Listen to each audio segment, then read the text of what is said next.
আসসালামু আলাইকুম শিক্ষার্থী বন্ধুরা, চলে আসলাম তোমাদের সামনে নতুন আরো একটি ক্লাস নিয়ে। বন্ধুরা, আজকে আমরা যে প্রশ্নটি সমাধান করব সেই প্রশ্নটি এসেছিল যশোর বোর্ড 2019-এ।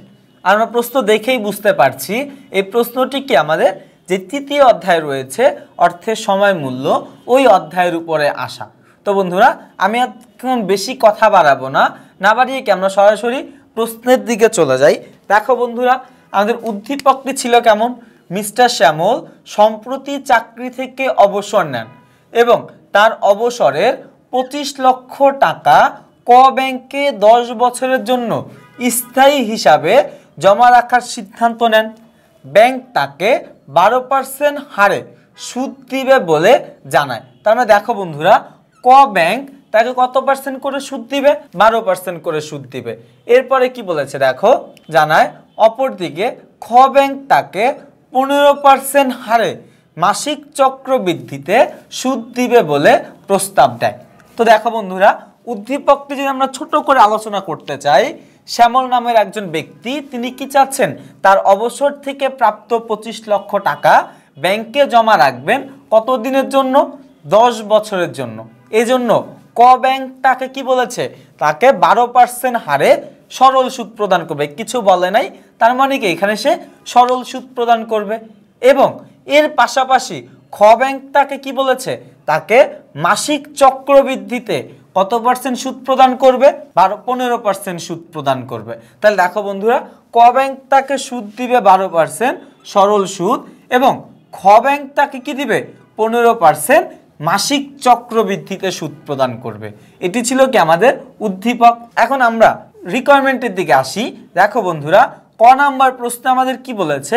কোনো আর্থিক প্রতিষ্ঠান থেকে ঋণ নেওয়ার পূর্বে কি বিবেচনা করতে হয়? দেখো বন্ধুরা, আমাদের ক নাম্বার প্রশ্ন যেগুলো থাকবে সেগুলো সবই কি আমাদের জ্ঞানমূলক প্রশ্ন। আর জ্ঞানমূলক প্রশ্নগুলো আমাদের কি করতে হবে? সবসময় মুখস্থ রাখতে হবে। তাহলে দেখো, কোনো আর্থিক প্রতিষ্ঠান থেকে ঋণ নেওয়ার পূর্বে কি বিবেচনা করতে হবে? বন্ধুরা, একবার ভালো মতো আমরা চিন্তা করি। দেখো, আমরা যদি কোনো প্রতিষ্ঠান থেকে ঋণ নেই, ঋণ নেওয়ার পূর্বে আমাদের কি চিন্তা করতে হবে? ওই ঋণ পরিশোধ করার মতো ক্ষমতা আমার রয়েছে কিনা। যদি ওই ঋণটা পরিশোধ করার মতো ক্ষমতা আমার থেকে থাকে, তাহলেই আমরা কি করতে পারবো? ওই প্রতিষ্ঠান থেকে ঋণ নিতে পারবো। কিন্তু যদি ওই আর্থিক প্রতিষ্ঠান থেকে ঋণ নেওয়ার পরে ওই ঋণ পরিশোধ করার মতো কোনো ক্ষমতা আমার না থাকে বা কোনো সামর্থ্য যদি আমার না থাকে, তাহলে কি আমি ওইখান থেকে ঋণ নিতে পারবো না বা ঋণ নেওয়াটা আমার কাছে উচিত বলে মনে হবে না। তাহলে আমরা বলতেই পারি, কোনো আর্থিক প্রতিষ্ঠান থেকে ঋণ নেওয়ার পূর্বে কি বিবেচনা করতে হবে? ঋণের কিস্তি পরিশোধ করার সক্ষমতা বিবেচনা করতে হবে। তো বন্ধুরা, ক নাম্বারটি কি ছিল? আমাদের একটা জ্ঞানমূলক প্রশ্ন ছিল। আর এটার উত্তর আমরা সবসময় কি করব? মুখস্থ রাখার চেষ্টা করব। এরপরে আমরা খ নাম্বার প্রশ্নের দিকে আসি। দেখো আমাদের কি বলেছে? রুল 72 কি ব্যাখ্যা করো। দেখো বন্ধুরা, অর্থের সময় মূল্যের মধ্যে খুবই গুরুত্বপূর্ণ একটা জিনিস হচ্ছে কি? রুল 72। কথা হচ্ছে ভাইয়া, রুল 72 জিনিসটা কি? দেখো বন্ধুরা, রুল 72 হচ্ছে কি? মোটামুটি সঠিক একটা পদ্ধতি, যেই পদ্ধতিতে আমরা চাইলে কি করতে পারি? খুব সহজেই সুদের হার নির্ণয় করতে পারি বা খুব সহজেই মেয়াদ নির্ণয় করতে পারি। কথা হচ্ছে কিভাবে? দেখো বন্ধুরা, আমাদের মাঝে মাঝে এরকম প্রশ্ন হয় না? মনে করো এবিসি ব্যাংকে 20 লক্ষ টাকা জমা রাখলে 5 বছর পরে টাকা দ্বিগুণ হয়ে যাবে। এখন প্রশ্ন দাঁড়ায়, এই যে 5 বছর পরে যে আমার টাকাটা দ্বিগুণ হয়ে যাবে, এখানে আমার সুদের হারটা কত থাকবে? এটা একটা ভাবনার বিষয় না?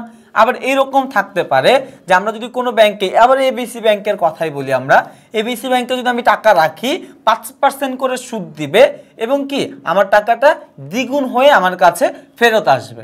এখন কথা হচ্ছে কত দিনে টাকাটা দ্বিগুণ হবে? এই যে ছোট্ট শর্টকাট যে নিয়মটা বের করতে হয়, সেটাই হচ্ছে কি? রুল 72। আমাদের যখন সুদের হার দরকার পড়বে, তখন আমরা কি করব? 72কে সময় দ্বারা ভাগ করব, তাহলে আমাদের কি বের হয়ে যাবে? সুদের হার বের হয়ে যাবে।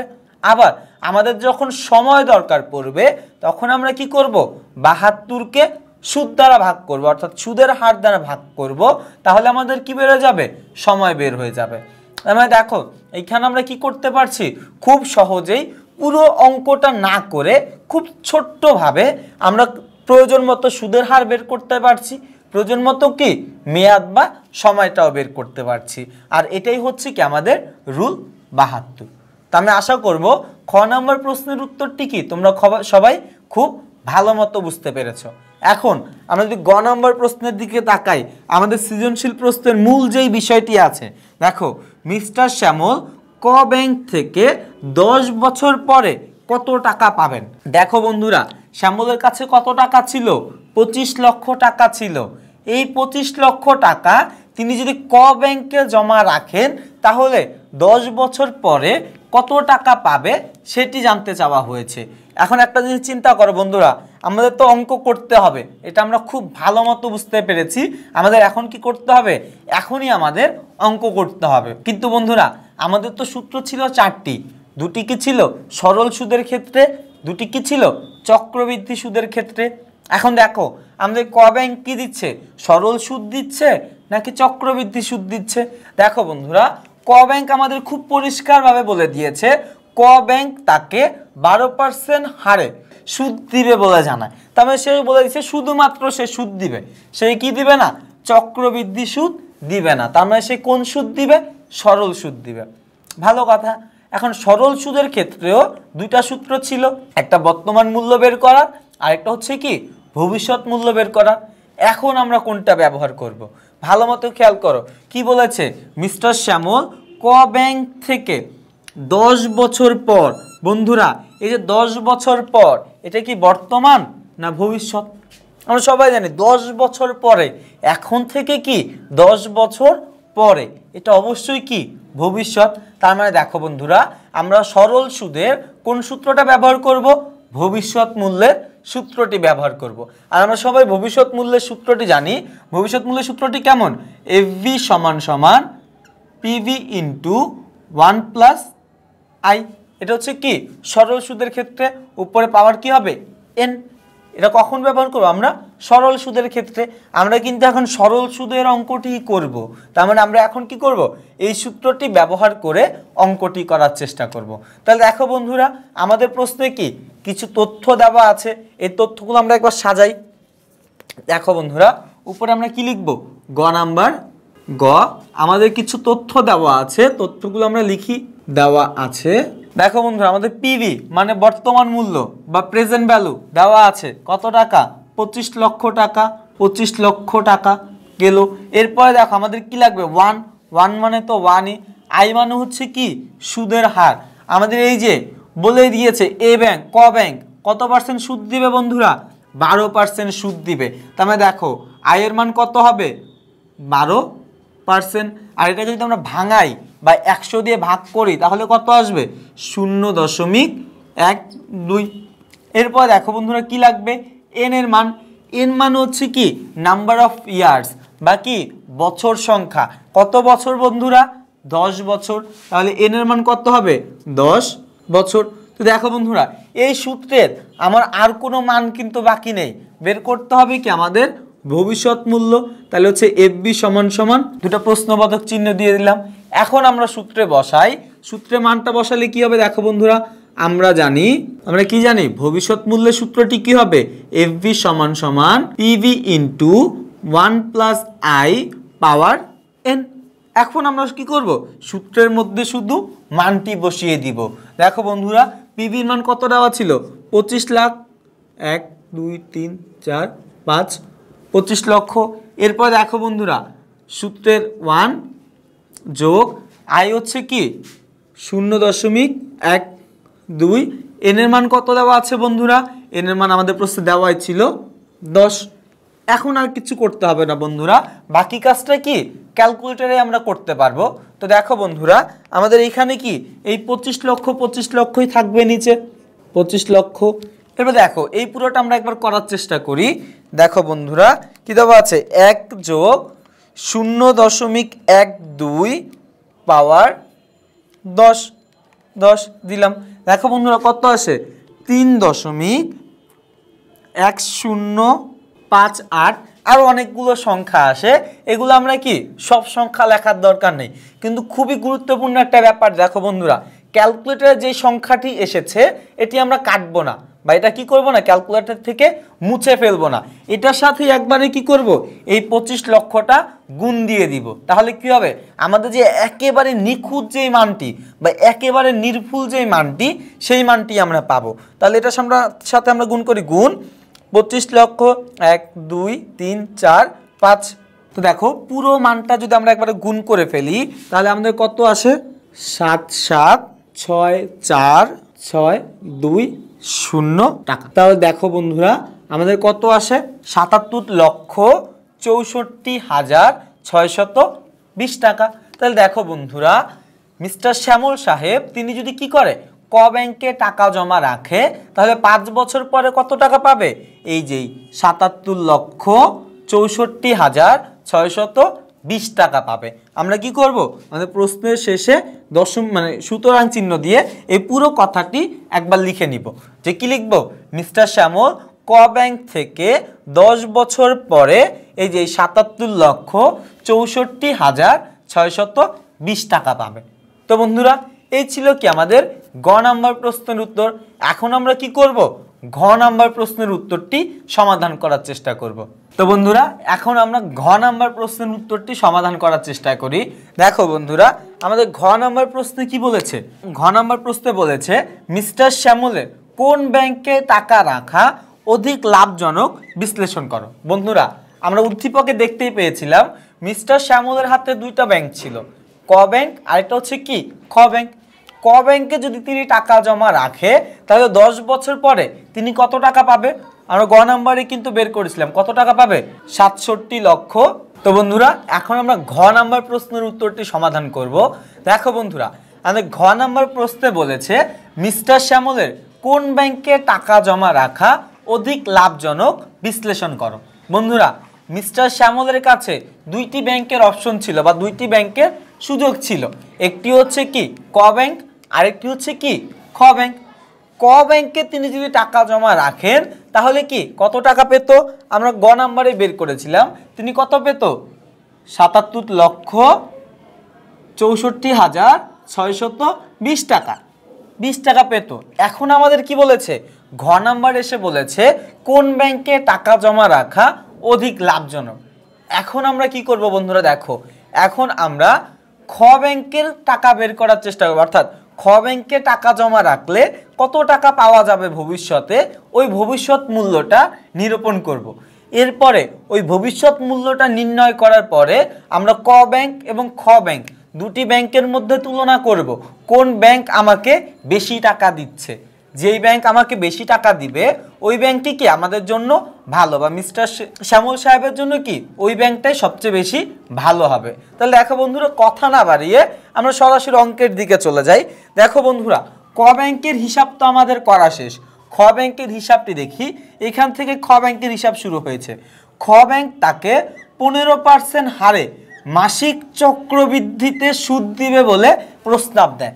দেখো বন্ধুরা আমাদের ক ব্যাংক কি করেছিল, 12% হারে সরল সুদ দিয়েছিল, কিন্তু খ ব্যাংক আমাদের কি বলছে, খ ব্যাংক আমাদেরকে বলছে যে সে কি করবে, মাসিক চক্রবৃদ্ধিতে সুদ দিবে, কত পার্সেন্ট, 15% সুদ দিবে। তার মানে দেখো বন্ধুরা মাসিক চক্রবৃদ্ধি মানে এক বছরে কতবার চক্রবৃদ্ধি হবে, 12 বার চক্রবৃদ্ধি হবে। কারণ আমরা সবাই জানি এক বছর সমান সমান কত মাস, 12 মাস। তার মানে এখানে কি চক্রবৃদ্ধির সংখ্যাও কত হবে, 12 হবে।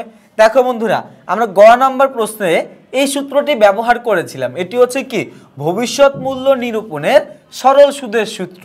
কিন্তু দেখো আমাদের এইখানে কি বলে দিয়েছে, চক্রবৃদ্ধি সুদের কথা।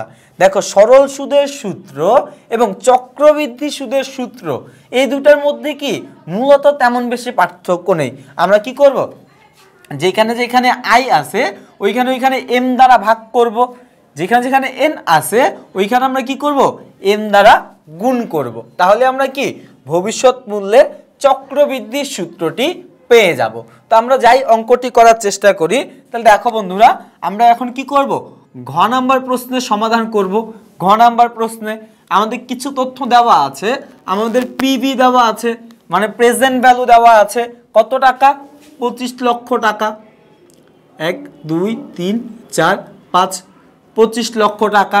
এরপর আমাদের কি লাগবে? 1 এর মান তো কোনো দরকার নেই। আই মানে হচ্ছে কি রেট অফ ইন্টারেস্ট বা সুদের হার। সুদের হার কত পার্সেন্ট দিবে?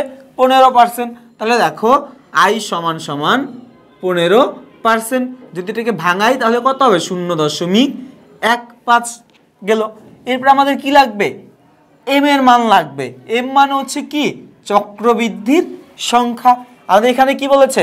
মাসিক চক্রবৃদ্ধি। তার মানে কি প্রতি মাসে একবার করে চক্রবৃদ্ধি হবে। তাহলে বছরে কতবার? বছরে তাহলে 12 বার চক্রবৃদ্ধি হবে। তাহলে এখানে কত হবে? এম সমান সমান 12 বার। গেল শেষ। এরপরে দেখো বন্ধুরা আর কি লাগবে আমাদের? এন এর মান লাগবে। এন মানে হচ্ছে কি নাম্বার অফ ইয়ার বা হচ্ছে কি বছর সংখ্যা। আমাদের কত বছরের অঙ্ক বন্ধুরা? 10 বছরের অঙ্ক। তাহলে এখানে আমরা কত লিখব? 10 বছর। তো দেখো বন্ধুরা মোটামুটি কি সবগুলো ইনফরমেশন আমরা লিখে ফেলেছি। এখন আমরা কি করব? কিসের মান বের করতে হবে আমাদের? ভবিষ্যৎ মূল্য। তাহলে হচ্ছে এফ বি সমান সমান হোয়াট। এখন আমরা সূত্রটা লিখি। আমরা জানি, আমরা কি জানি বন্ধুরা?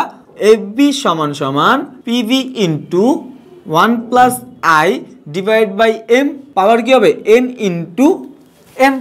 এখন আমরা কি করব? শুধুমাত্র উপরে যে মানগুলো আমাদের দেওয়া আছে এই দেওয়া মানগুলো কি করব? সূত্রের মধ্যে শুধু বসিয়ে দিব। এরপরে বাকি কাজ ক্যালকুলেটরেই করে ফেলবো। আমাদের আর কি কোনো ঝামেলা নেই। তাহলে দেখো বন্ধুরা এখানে কত? 25 লাখ। 1 2 3 4 5 25 লক্ষ। এরপরে কি 1 যোগ সুদের হার কত হবে বন্ধুরা? 0.15। এম এর মান হচ্ছে কত? 12। নিচে তাহলে 12। আবার কি হবে? N into M. এন হচ্ছে কত? 10 গুণ এম এর মান হচ্ছে 12। এখন দেখো বন্ধুরা বাকি কাজটা কিন্তু আমরা ক্যালকুলেটরেই করব। এখানে লিখে নেই 25 লক্ষ লিখলাম। বাকিটা দেখো বন্ধুরা আমরা ক্যালকুলেটরেই করার চেষ্টা করি। দেখো বন্ধুরা একটা গুণ চিহ্ন হবে এখানে। এরপর দেখো কি দেওয়া আছে? 1 যোগ কত? 0.15 ভাগ 12 করলাম। এরপর আবার পাওয়ার কত হবে? 10 এর সাথে যদি আমরা 12 গুণ দেই তাহলে কত হয় বন্ধুরা? 120।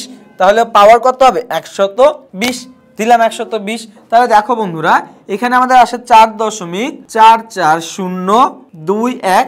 আরো অনেকগুলো সংখ্যা আসে। এতগুলো সংখ্যা আমাদের না লিখলেও চলবে।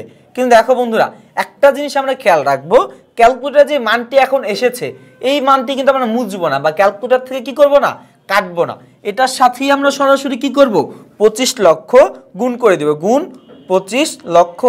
1 2 3 4 5 25 লক্ষ করলাম। তাহলে দেখো বন্ধুরা এখানে আমাদের আসে 1 1 1 2টা 0 তারপর আসে হচ্ছে 5 3 3 গেল বন্ধু এটা। তাহলে দেখো বন্ধুরা এখানে কত আসে? একক দশক শতক সহস্র অযুত লক্ষ নিযুত কোটি। তাহলে দেখো বন্ধুরা এখানে কত হয় আমাদের? 1,11,533 টাকা। তাহলে দেখো বন্ধুরা আমরা যদি কোন ব্যাংকে? খ ব্যাংকে টাকা জমা রাখি কত পার্সেন্ট সুদে? 15% মাসিক চক্রবৃদ্ধিতে খ ব্যাংকে টাকা জমা রাখি তাহলে কত টাকা পাবো? 1,11,533 টাকা। কিন্তু দেখো বন্ধুরা আমরা যদি ক ব্যাংকে টাকা জমা রাখতাম তাহলে ক ব্যাংক থেকে কত পেতাম? এই যে 77 লক্ষ কত? 64,620 টাকা পেতাম। তো বন্ধুরা দেখো কোন জায়গায় টাকা জমা রাখলে আমরা বেশি টাকা পাচ্ছি এটা কিন্তু আমরা খুব ভালো মতোই বুঝতে পারতেছি। আমরা কি যদি ক ব্যাংকে টাকা জমা রাখি তাহলে কি আমরা বেশি টাকা পাচ্ছি। তাহলে আমরা বলতেই পারি মিস্টার শ্যামলের জন্য খ ব্যাংকে টাকা জমা রাখা অধিক লাভজনক। কারণ সে যদি খ ব্যাংকে টাকা জমা রাখে তাহলে ক ব্যাংকের তুলনায় এত টাকা বেশি পাবে। কত টাকা? আমরা এই যে 1,11,533 টাকা থেকে এই টাকাটা বাদ দিয়ে দিব। বাদ দেওয়ার পর যেটা আসবে ওই টাকাটাই কি সে বেশি পাচ্ছেন। তার মানে দেখো বন্ধুরা এই সিদ্ধান্ত গ্রহণের নীতিটা আমি তোমাদের সংক্ষেপে একটু ছোট্ট টেকনিক ওয়াইজ বলে দিচ্ছি। দেখো যখন আমরা ভবিষ্যতে কারো কাছ থেকে টাকা পাবো তখন আমরা চিন্তা করব কে আমাকে বেশি টাকা দিচ্ছে। যে আমাকে বেশি টাকা দিবে সেই কি আমাদের জন্য ভালো। আবার যখন আমরা বর্তমানে কারো কাছে টাকা জমা দিব তখন চিন্তা করব কি কার কাছে আমার কম টাকা জমা দিতে হচ্ছে, যার কাছে আমার কম টাকা জমা দিতে হবে সেই কি আমাদের জন্য ভালো। তার মানে কি দাঁড়ালো বন্ধুরা, দেওয়ার সময় আমরা চিন্তা করব কাকে আমরা কম দিতে পারছি এবং নেওয়ার সময় চিন্তা করব কার কাছ থেকে কি আমরা বেশি নিতে পারছি, যার কাছ থেকে বেশি নিতে পারবো সেই কি আমাদের জন্য ভালো হবে। তাহলে এই ক্ষেত্রে কি আমরা খ ব্যাংকের নিকট থেকে ক ব্যাংকের তুলনায় অনেক বেশি টাকা নিতে পারছি, তার মানে কি খ ব্যাংকটাই আমাদের জন্য বা আমরা যদি বলি কি মিস্টার শ্যামলের জন্য অধিকতর লাভজনক। তো বন্ধুরা দেখো এই ছিল কি আমাদের সকল যশোর বোর্ড 2019-এ আসা একটি প্রশ্নের সমাধান। পরবর্তী ক্লাসে আমরা নতুন কোনো টপিক নিয়ে আলোচনা করব। ততদিন পর্যন্ত সবাই ভালো থাকবা, সুস্থ থাকবা। আসসালামু আলাইকুম।